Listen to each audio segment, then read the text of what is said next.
Let's talk about the King's coronation. It's just 23 days away, and we finally, 10 days after the RSVP date was finished on the 3rd of April, finally found out who is actually going to be there. One person who is going to be there is the spare. Yes, the self-declared spare. Prince Harry will be attending the King's coronation. However, we understand he will not have a ceremonial role. He won't be on the balcony at Buckingham Palace for the wave and the flyby, but also he will be on his own. He will be leaving his wife Meghan, the Duchess of Sussex, and his two children, Archie and Lilibet, at home in California. It will also be on May the 6th, Archie's 4th birthday. This after months and months of wrangling between Buckingham Palace and the Sussexes. So what happened and how did they come to this final arrangement? Let's talk to royal biographer Angela Levin. Good morning to you, Angela. Hello. Thank you so much for joining us. Now, we're asking people this morning to get in touch, and I'll get to some of those texts and tweets in a moment. I'm asking, you know, what people's reaction is to this news, so people can kind of say what they want, you know, who they want to be there, who they don't want to be there, should they be there, why are they not there, who's behind this. First question to you, is this the right outcome? Well, it is an outcome. I wouldn't say it's the right. I wouldn't say it was the right outcome. I think everybody's sick and tired of hearing Harry absolutely be revoltingly rude about his father and his brother and anyone else he could.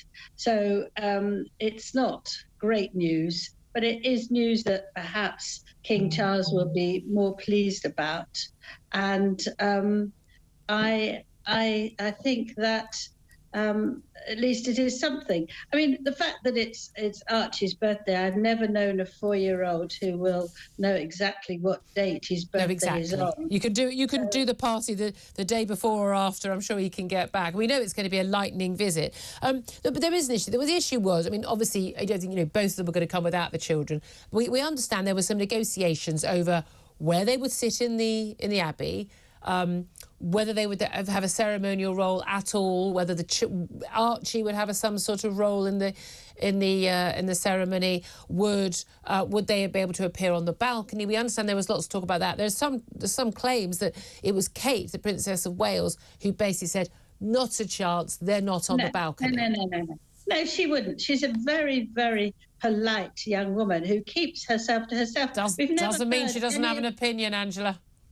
Well, of course she has an opinion, but she wouldn't try to overrule the king, would she, her father-in-law? She likes him. She wouldn't do that. She wouldn't try and overrule Camilla, and nor would she overrule her brother. You know, she wouldn't sort of lay down the law. She knows her place. She's always known her place, and she absolutely wouldn't have done that. You don't think that was that? But we know also that King Charles has been very keen on, long before he became king, talking about this sort of basically thinning down the royal family, not having all the hangers-on, the Princess Michaels of Kent and all of that, and just getting it down to the close immediate family, the line of inheritance, and having only working royals on the balcony. That's a key thing.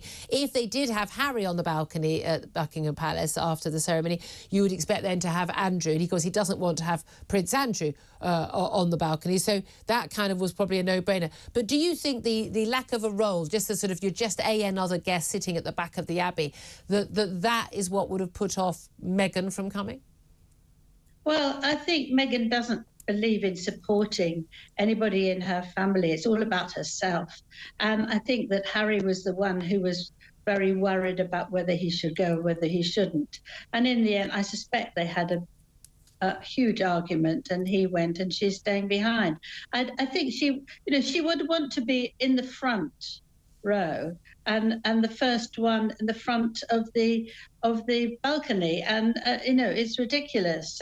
She doesn't feel that she should ever take a second place, let alone a 5th place, that they are in line. Harry is in line for the throne.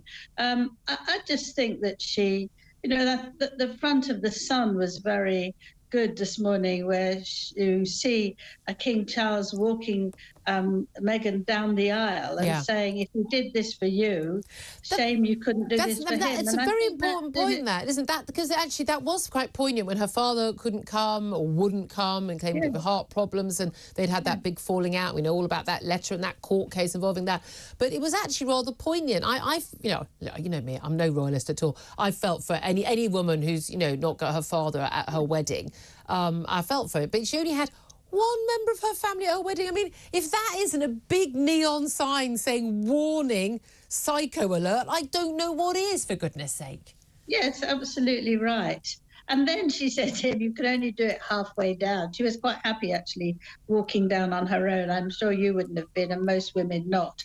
But, I mean, this is all about her. But anyway, that's a long time ago. But the thing is, she can't make an effort on behalf of someone else. My fear is that she will come up with something either on the day or something in her memoirs that are coming out that will really try to slate King Charles and Camilla and Catherine. And I think by then, though, however, we know how to take it with a gigantic sack of salt. And then that's it. And we know the British public are turning against, polls seem to show the American public are growing a bit tired as well.